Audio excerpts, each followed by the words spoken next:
नमस्कार।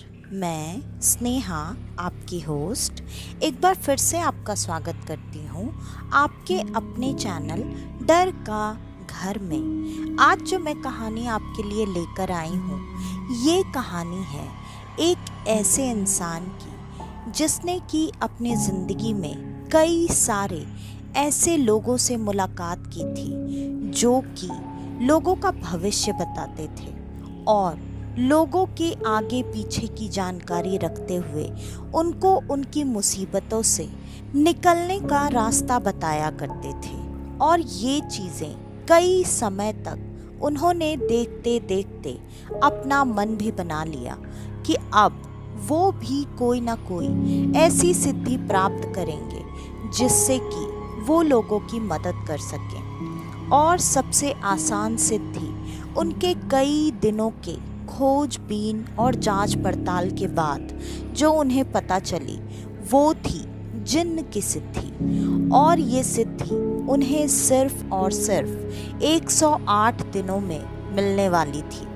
उनको ये भी पता चला था कि इस सिद्धि से वो लोगों की मुसीबतों को तो दूर कर ही सकते हैं और तो और वो अपने लिए भी जो भी सुख सुविधाएं चाहते हैं वो सारी चीज़ें उन्हें मिल जाएंगी। इसलिए उन्होंने इसी सिद्धि को करने का अपना मन बना लिया। लेकिन इस सिद्धि को करने के लिए और प्राप्त करने के लिए उन्हें सख्त ज़रूरत थी गुरु दीक्षा लेने की। लेकिन उन्हें गुरु दीक्षा लेने के लिए उनके हिसाब के गुरु नहीं मिल रहे थे, या फिर यूं भी कह सकते हैं कि वो तय नहीं कर पा रहे थे कि उन्हें कौन से गुरु से दीक्षा लेनी चाहिए। काफ़ी समय तक गुरु की खोजबीन करने के बाद जब उन्हें उनके मन के मुताबिक कुछ भी पता नहीं चला, तब उन्होंने बिना गुरु दीक्षा के ही इस सिद्धि को प्राप्त करने का मन बना लिया और वो इस सिद्धि की प्रक्रिया को करने के लिए एक सुनसान जगह चुनने लगे। उनके गांव के बाहर ही एक नदी थी। कहा जाता है कि ऐसी जगहों पर खुले में अगर आप ऐसी सिद्धियों का आवाहन करते हैं तो वो बहुत जल्दी आपको अपने होने का एहसास दिला देती हैं। उन्होंने जानकारी तो कई सारी इकट्ठा की थी, लेकिन उन्होंने इस बारे में कुछ भी जानना, सुनना, समझना सही नहीं समझा कि अगर इस सिद्धि के बीच में कोई मुसीबत या परेशानी आ जाए तो वो उससे कैसे निपटेंगे। और उन्होंने अपनी सिद्धि उस नदी के किनारे शुरू कर दी। वो रोज रात 12 बजे के पहले वहाँ पर पहुँचकर अपनी सिद्धि के लिए सारा सामान लगाकर पूजा पाठ करना शुरू कर चुके थे और सब कुछ उनके मुताबिक तो सही ही जा रहा था। मुश्किल से 11 दिन ही बीते होंगे, तब से ही उन्हें उस शक्ति के अपने आसपास होने का एहसास होने लगा। ऐसे में जब आप कोई सिद्धि करते हैं, खास करके ऐसी सिद्धियां जैसे कि यक्षिणी, कर्ण पिशाचिनी, जिन, भूत, प्रेत, पिशाच, तो फिर आपको कभी भी सिद्धि बीच में नहीं रोकनी होती। आपको जितनी माला का जाप करना है उतनी माला आपको हर हाल में खत्म करनी होती है। जितने दिनों का संकल्प लिया हो वो संकल्प पूरे नियमानुसार जितने दिनों का हो पूरा करना ही पड़ता है, क्योंकि कई बार ऐसी सिद्धियां बिल्कुल नहीं चाहती कि आप उन्हें सिद्ध कर लें, क्योंकि सिद्धि का मतलब होता है जो शक्ति जिसको आप बुला रहे हैं वो शक्ति आपके पास आकर आपकी एक तरह से गुलाम हो जाती है और उसे आपके बताए हुए सारे कार्य करने पड़ते हैं। इसलिए ऐसी सिद्धियां, शक्तियां हमेशा आपको बीच में ही रोकने की कोशिश करती हैं, कई बार डराकर, कई बार अलग अलग तरह के लालच देकर। ये आप पर डिपेंड करता है कि आप उन चीज़ों में फंसते हैं या नहीं, या फिर अगर आपके गुरु ने आपको सभी तरीके सही तरीके से समझाए होते हैं तब तो आप इन सारी चीज़ों को आसानी से पार करके अपनी मनचाही सिद्धि को प्राप्त कर लेते हैं। लेकिन जैसा कि इनके साथ होने वाला था शुभम जी के साथ, उनके पास ना तो गुरु था, ना ही गुरु दीक्षा और ना ही गुरु का मार्गदर्शन, लेकिन उन्होंने ये सिद्धि तब भी पाने की ठान ली थी।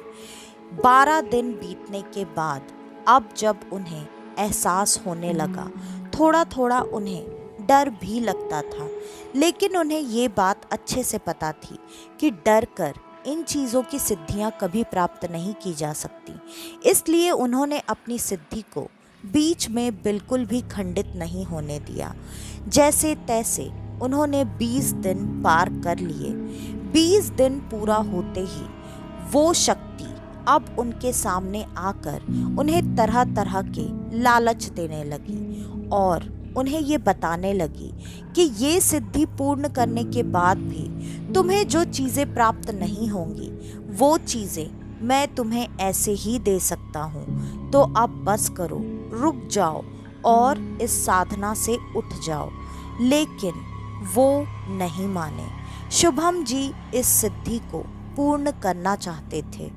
ऐसे ही 5 दिन और निकल गए और 25वें दिन अचानक से उनकी तबीयत बिगड़ने लगी। उनकी हालत अब ऐसी बिल्कुल नहीं थी कि वो रात भर उस नदी किनारे ठंड के मौसम में बैठकर अपना जाप पूर्ण कर सके। उनकी हालत ना होते हुए भी वो बिना मन के नदी किनारे अपनी सिद्धि पूजा के लिए पहुंच चुके थे।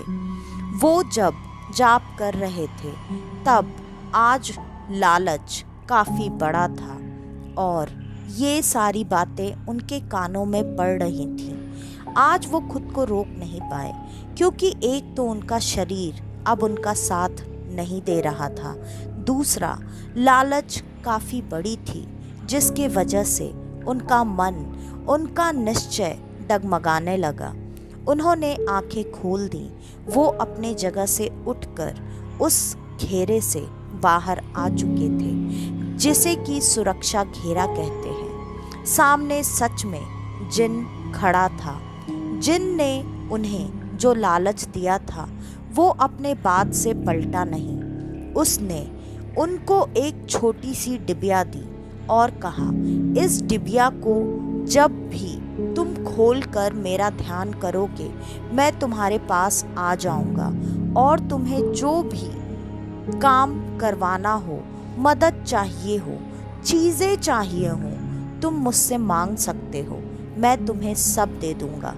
लेकिन शायद शुभम जी को ये नहीं पता था कि इन चीज़ों में सिद्धियों के दिन पूरे होने के बाद आपको भी कुछ वादे करने होते हैं और सामने वाली शक्ति से भी वादे लेने पड़ते हैं। ये गलती अब उन्होंने कर दी थी क्योंकि उन्हें इन बातों का कोई भी ज्ञान नहीं था, या फिर वो शायद अपने शरीर और बाकी चीज़ों से इतने त्रस्त हो चुके थे कि अब उन्होंने इन चीज़ों पर ध्यान ही नहीं दिया।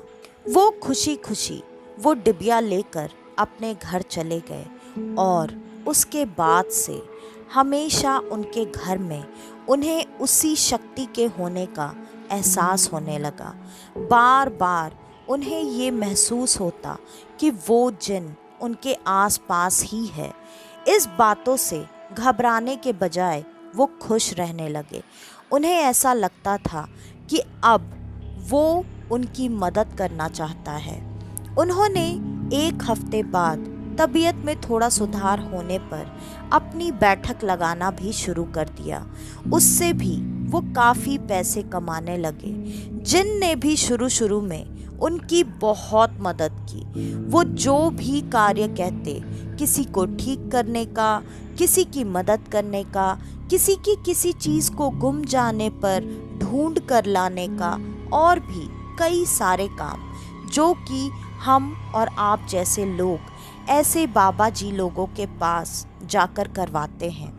सारे लोग अब धीरे धीरे इनकी प्रसिद्धि से वाकिफ होने लगे थे।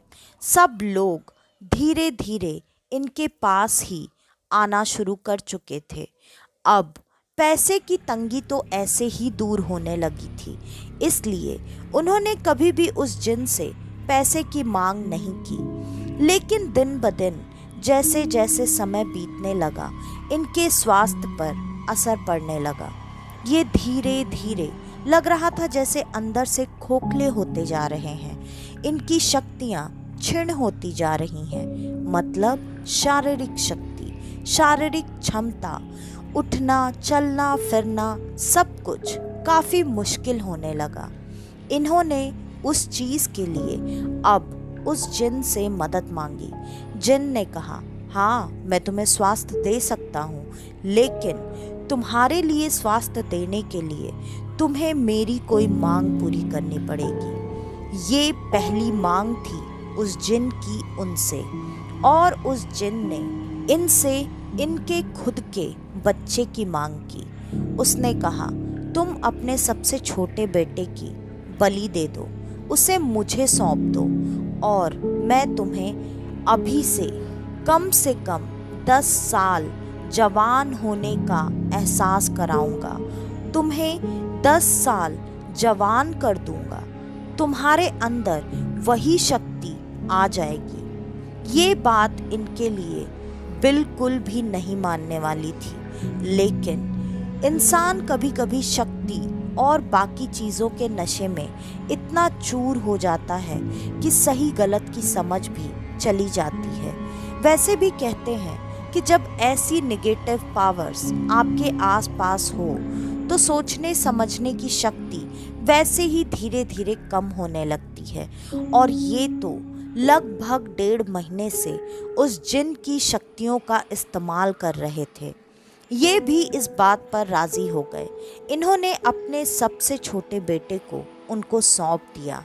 अभी भी इनके 2 बेटे थे, और अब सच में अगले दिन से उन्होंने खुद को ऐसा महसूस किया जैसे वो 10 साल कम उम्र के हो गए हैं। उनके अंदर एक अलग सी तेजी, स्फूर्ति, ताकत, सब कुछ उन्हें महसूस हो रहा था। वो इस चीज़ से काफ़ी खुश थे। और ऐसे ही 1 महीना और बीत गया। 1 महीना और बीतते ही उनकी हालत वापस से पहले जैसी होने लगी।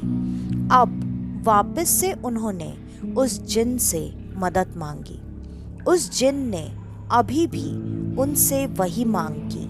अब उसकी मांग थी इनका दूसरा मझला बेटा, लेकिन इस बार उसने इनकी उम्र 10 साल नहीं 5 साल कम करने की बात कही। इनके लिए तो इतना भी काफ़ी था, क्योंकि ये अपने शरीर से बार बार इतने मजबूर और कमज़ोर खुद को महसूस करते थे कि इनके लिए उतनी पीड़ा सहना उस वक्त काफ़ी मुश्किल था। इस बीच ये अपनी सभा लगाना भी कंटिन्यू ही रख रहे थे, जिसके वजह से वो जिन से पूरे महीने लगभग बहुत सारा काम लेते, और वो जिन ये सारा काम करके देता। अब बारी थी मझले बेटे की। ये मझले बेटे को भी देने के लिए तैयार हो चुके थे। अब उसके अगले दिन जिन ने अपने वादे के मुताबिक और पिछली बार की तरह इनकी उम्र 5 साल कम कर दी, और उससे उन्हें आज फिर से वही ताकत, वही स्फूर्ति, सब कुछ वैसा ही महसूस होने लगा। वो काफ़ी खुश थे और अब फिर से उनकी सभा बैठने लगी। लेकिन आज उनकी सभा में एक ऐसी स्त्री आई थी जिसके चेहरे पर एक गजब का आकर्षण था, जिसको देखकर शायद कोई भी मर्द उस पर मोहित हो जाता। और ऐसा ही उस जिन के साथ हुआ। उसको वो स्त्री बहुत ज़्यादा पसंद आई। उस स्त्री की पीड़ा भी शारीरिक ही थी। जिन ने कहा कि वो उसकी पीड़ा को दूर कर देगा, लेकिन उसे आज के रात यहीं इन्हीं के घर में रहना पड़ेगा और अगले दिन सुबह वो ठीक हो जाएगी। और स्त्री भी ना चाहते हुए इस बात के लिए मान गई, क्योंकि वो अपनी इस बीमारी का इलाज कई जगह से करवा कर थक चुकी थी। उसने इसके पीछे काफी पैसे भी बर्बाद किए थे, लेकिन उनके हाथ कुछ भी नहीं आ रहा था। आखिरकार वो इस बात के लिए मान गई और आज रात वो वहीं शुभम जी के घर पर रुक गई। वहां पर रुकने के बाद पूरी रात उस जिन ने उस औरत के साथ बुरे कर्म किए और उसके बाद अगली सुबह उस औरत को कुछ भी याद नहीं था, लेकिन उसे अपनी हालत में काफ़ी सुधार लग रहा था। वो काफ़ी तंदुरुस्त महसूस कर रही थी। उसने सुबह उठकर शुभम जी को धन्यवाद दिया और अपने घर चली गई। लेकिन उसके घर जाने के बाद उसके परिवार वालों को उसके अंदर काफ़ी सारे अंतर समझ में आने लगे। वो काफ़ी बदल चुकी थी। जो औरत बहुत ज़्यादा शांत स्वभाव की औरत थी, आज उसे बात बात पर गुस्सा आ रहा था। वो अपने सास ससुर, अपने पति, अपने बच्चे सबके साथ एक सा ही व्यवहार कर रही थी। सबके साथ वो काफ़ी बदतमीजी से पेश आ रही थी। 2 दिन मुश्किल से ऐसे ही बीते होंगे।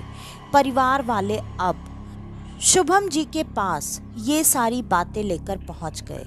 जब वो उनके पास पहुंचे तो फिर जिन ने उनके कानों में धीरे से कुछ कहा और शुभम जी ने वही बात परिवार वालों को बता दी। परिवार वाले भी उस बात को सुनकर निश्चिंत होकर वहां से चले गए। अगले दिन उनके घर में उस औरत की मृत्यु हो चुकी थी। मृत्यु कैसे हुई, क्या कारण था, ये बात किसी को भी समझ में नहीं आई। लेकिन परिवार वालों ने इस बात पर कोई भी उंगली नहीं उठाई। ऐसा क्या कहा था उस जिन ने शुभम जी के कानों में, और शुभम जी ने क्या कहा उसके परिवार वालों से। फिर धीरे धीरे ये बात गांव में फैल चुकी थी और अब गांव वालों का विश्वास शुभम जी के ऊपर से डगमगाने लगा था। शुभम जी के बारे में गांव वाले बातें बनाने लगे।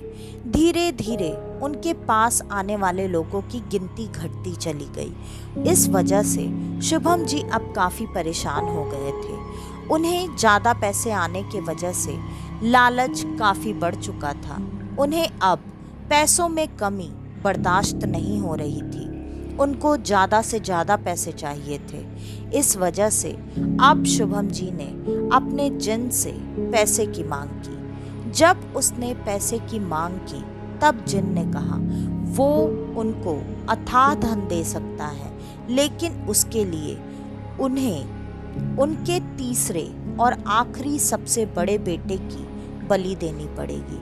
मतलब उसे भी जिन के हवाले करना पड़ेगा। अब इस बार शुभम जी थोड़ी सोच में पड़ चुके थे, क्योंकि ये उनका आखिरी बेटा था, उनके वंश की आखिरी निशानी। लेकिन वो करते तो क्या करते, पैसों का लालच था एक तरफ। उन्होंने ये सोचा बच्चा तो शायद वो खुद से फिर भी पैदा कर सकते हैं या फिर उसमें भी जिन की मदद ले सकते हैं, और उन्होंने ये कुर्बानी भी दे दी। अगले दिन उनके घर में ही उन्हें काफ़ी सारे बड़े बड़े सोने हीरे जवाहरात से भरे हुए घड़े मिले। वो दौलत देखकर वो काफ़ी खुश थे। उन्हें इस बात का एहसास बिल्कुल नहीं था कि उन्होंने इसके बदले में क्या खो दिया है। आज उस दौलत, उस खुशी को बांटने के लिए उनके पास उनका अपना कहने वाला अब कोई नहीं बचा था। लेकिन अभी फ़िलहाल तो शुभम को इस बात से कोई खास फर्क नहीं पड़ रहा था। वो अपने दौलत और धन को खर्च करने में और अपनी रईसी दिखाने में ही ज़्यादा मशरूफ़ था। अब उसने सभा लगाना बंद कर दिया था। धीरे धीरे अब वापस से शुभम की हालत खराब होने लगी।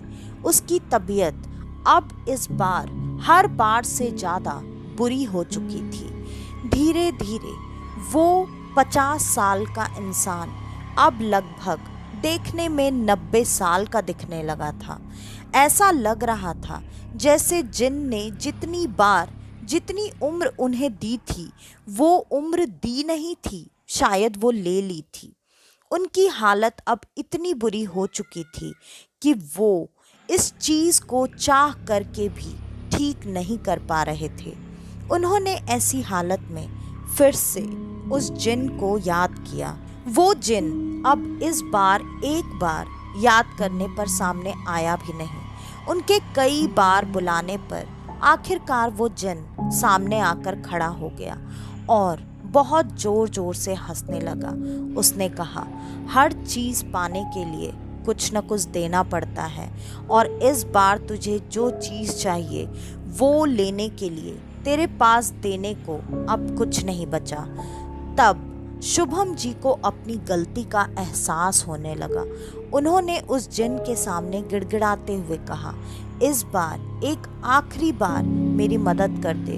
तुझे जो चाहिए तू बस बोल, मैं वो तुझे दूंगा, चाहे जैसे भी। लेकिन पहले तुझे मुझे ठीक करना पड़ेगा, उसके बाद मैं तुझे वो चीज़ दे सकता हूँ। लेकिन जिन ने उनके सामने भी एक शर्त रखी कि ठीक है, अगर ये आखिरी बार है तो तुझे इस बार वो डिबिया किसी और को देनी पड़ेगी और उसे इस डिबिया को इस्तेमाल करने के लिए तुझे मजबूर करना पड़ेगा। तभी मैं तुझे इस बीमारी से, इस तकलीफ से मुक्ति दिलाऊंगा। ये बात सुनकर शुभम जी कहीं ना कहीं खुश हो गए।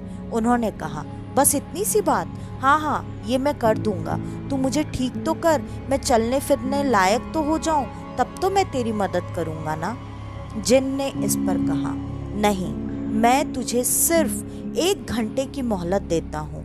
उस 1 घंटे में तू सोच ले तू किससे ये काम करवाने वाला है।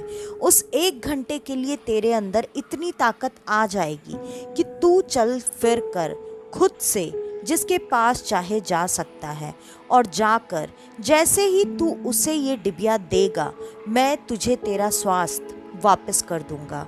इतना कुछ होने के बाद शुभम को ये बात अच्छे से समझ जानी चाहिए थी कि वो जिन आज तक उनके साथ क्या कर रहा था और आगे भी वो जिसे ये डिबिया देने वाले हैं उसके साथ क्या होने वाला है। लेकिन उनको किसी भी बात से शायद ना तो अब कोई मतलब था और ना ही कोई लेना देना। उन्हें तो सिर्फ खुद के लिए सब कुछ अच्छा और बहुत अच्छा चाहिए था। इसलिए उन्होंने कहा, ठीक है, तू मुझे ठीक कर दे और मैं तुझे जो चाहिए वो करके दूंगा। जिन ने अपने वादे के मुताबिक 1 घंटे के लिए उन्हें उनकी ताकत वापस दे दी, जिससे वो चल फिर कर जहाँ चाहें वहाँ जा सके। वो अब उसी औरत के घर पर पहुँचे जिस औरत की मृत्यु इस जिन के वजह से हुई थी। उन्होंने उस डिब्बी को उसके पति को सौंपते हुए कहा कि देख, इसके अंदर एक ऐसी ताकत है जिससे कि तू जो चाहे, तेरे मन में जो हो वो तू कर सकता है, तू पा सकता है। तुझे आज अफसोस है ना कि तेरी पत्नी तुझे छोड़कर चली गई।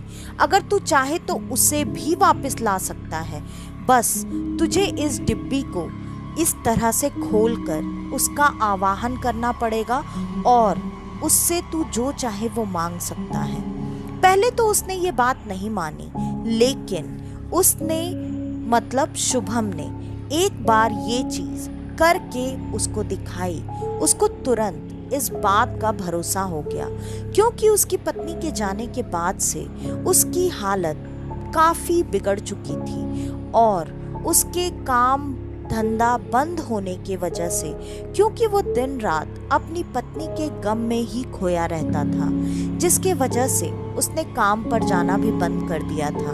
उसके घर की माली हालत इतनी बिगड़ चुकी थी कि अब उनके पास खाने को ना तो रोटी थी और ना ही शायद पहनने को ढंग के कपड़े। इस वजह से सबसे पहले शुभम ने उनको पैसे से ही मदद की और ये देखकर उस इंसान ने तुरंत उस डिब्बी को रख लिया। जिन ने भी अपने वादे के मुताबिक शुभम को उसकी तबीयत ठीक करके दे दी और अब शुभम अपने घर में काफ़ी खुश था। उसका ये मानना था कि अब वो डिब्बी चली गई है तो उसके साथ कुछ भी गलत नहीं होगा, अब वो ठीक रहेगा। लेकिन शुभम को क्या पता था कि वो क्या करके आया है और अब उसके साथ क्या होने वाला है। अगले दिन गांव वालों को शुभम के घर में उसकी लाश ठीक वैसे ही मिली जैसे कि उस औरत की लाश उस घर में मिली थी। और आज से उस जिन के नए जाल में फंस चुका था उस औरत का वो पति, जिसने अपने लालच में उस डिब्बी को अपने पास संभाल कर रखा हुआ था। तो आज की ये कहानी यहीं पर ख़त्म होती है। आपको हमारी आज की ये कहानी कैसी लगी हमें कमेंट करके ज़रूर बताइएगा। और अगर आपको हमारी ये कहानियाँ पसंद आती हैं तो ज़्यादा से ज़्यादा हमारी इन कहानियों को शेयर करें। और जैसा कि मैंने आपको अपने पिछले वीडियो में बताया था कि मैं बहुत जल्दी आप सब से ढेर सारी बातें करने के लिए और आप सबके सजेशंस और फीडबैक्स लेने के लिए लाइव आने वाली हूँ। मैं लाइव 25 तारीख को आऊँगी और मैं चाहती हूँ आप सब ज़्यादा से ज़्यादा उस लाइव सेशन को ज्वाइन करके उसे सक्सेसफुल बनाने में मेरी मदद करें। और आप सबके पास अगर आपकी ऐसी कोई कहानियाँ हों तो डिस्क्रिप्शन में दिए ईमेल आईडी या इंस्टा आईडी पर मुझे आप अपनी वो कहानी भेज सकते हैं। तो आज के लिए बस इतना ही। मैं स्नेहा आपकी होस्ट आज के लिए लेती हूँ अलविदा। वापस से आपसे मिलने आऊँगी और आप सबको लेकर जाऊँगी कुछ जाने अनजाने किस्से कहानियों के सफ़र पर, आपका अपना डर का घर में। तो तब तक के लिए नमस्कार।